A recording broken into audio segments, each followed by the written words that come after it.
I'm just a student of all this, and 3 Acre Baha'i community up in Elliott, Maine. He was very involved in the Portuguese cause. They commemorate it every year. The last commemoration, they had a large Iranian population, purposely brought there, invited there. Iranian songs were sung, American songs were sung. People that did not know something about the culture learned something about the culture. So if you ask me, what do? First, you have a picnic together. Try to contact and get to understand it. And do that every chance you get. And that means everybody makes a difference. Everybody got a shot. You can do that. Everybody can do that on a social basis to begin the process. That's very good. Here's one that maybe can carry on from that. In terms of what could people here at the University of Maryland possibly do? You say the outside. I would encourage you to get involved.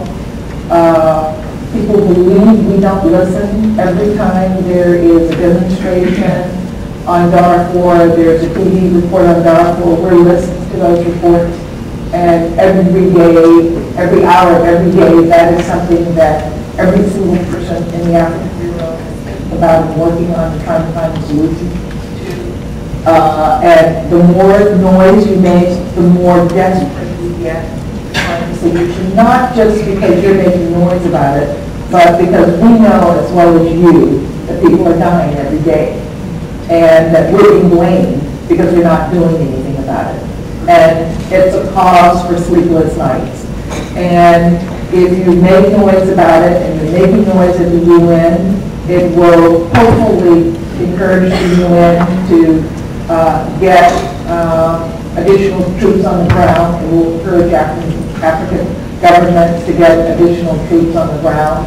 It will encourage us, as we've already done, to impose sanctions on the Sudanese that are working, but they're not working enough to stop the Sudanese from doing what they're doing. So your voices really make a difference. And the greatest example of that is South Africa, where the U.S. government was not making the right decisions, and people demonstrated in the streets.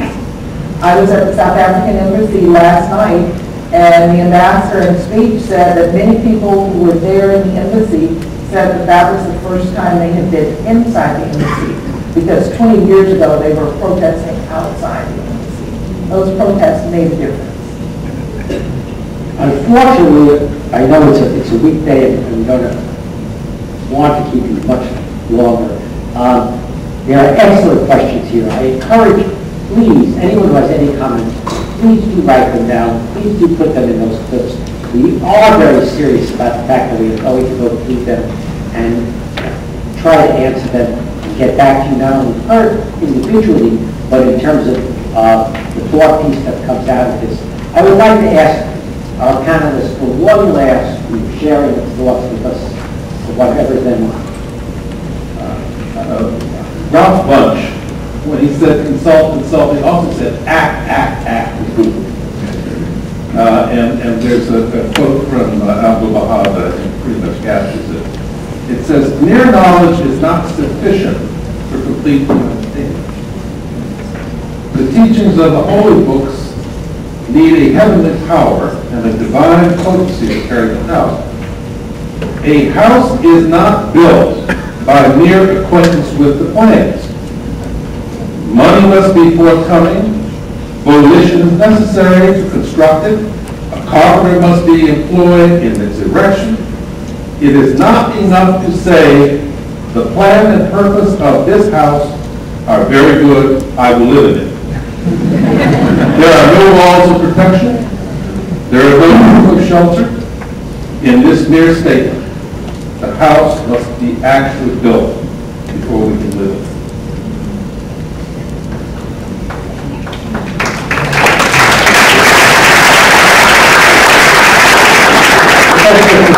I think I love this country. I came as a movie, And it was the greatest gift that this country gave me is that accepted me as a citizen. I was honored in this university beyond my wildest. This is a great thing. But believe me when I did, Walter, Emerson, Thoreau, Foster, these are Americans. I'm not an Arab. It is vital. So the translation is great, humanistic literature. And you know, if you take Emerson and take Ibn Arabi, they speak the same language. They speak the same language. They're mystical in their approach. They see the vision of something great, the unknowable essence. By the way, quantum mechanics have finally came up with this phrase as well, which has been used ever since the dawn of time, the unknowable essence. So the translation of this, and then the teaching of Arabic, with all due respect, it's on the wrong basis altogether, because it starts with linguistics. Arabic is poetry. It is literature. You don't, if you, one line of poetry, I, who come from that background, you enslave me for life with one line of poetry. The poetry is not there. The literature, and which is the culture, which is the religion, is out.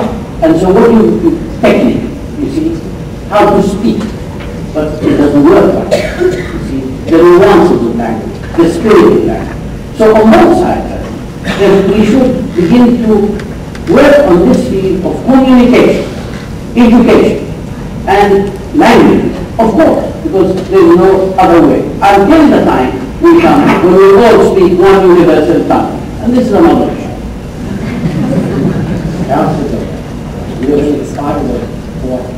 Just this, there's no question. If you have humanity, you can make a difference. If you can connect with someone else in this culture or another, you can make a difference. You might even upend the largest land and sea war we're facing.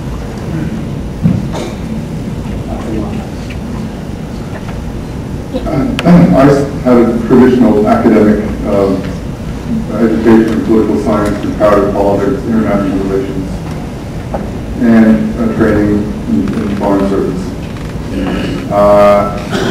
And I still didn't understand my subject.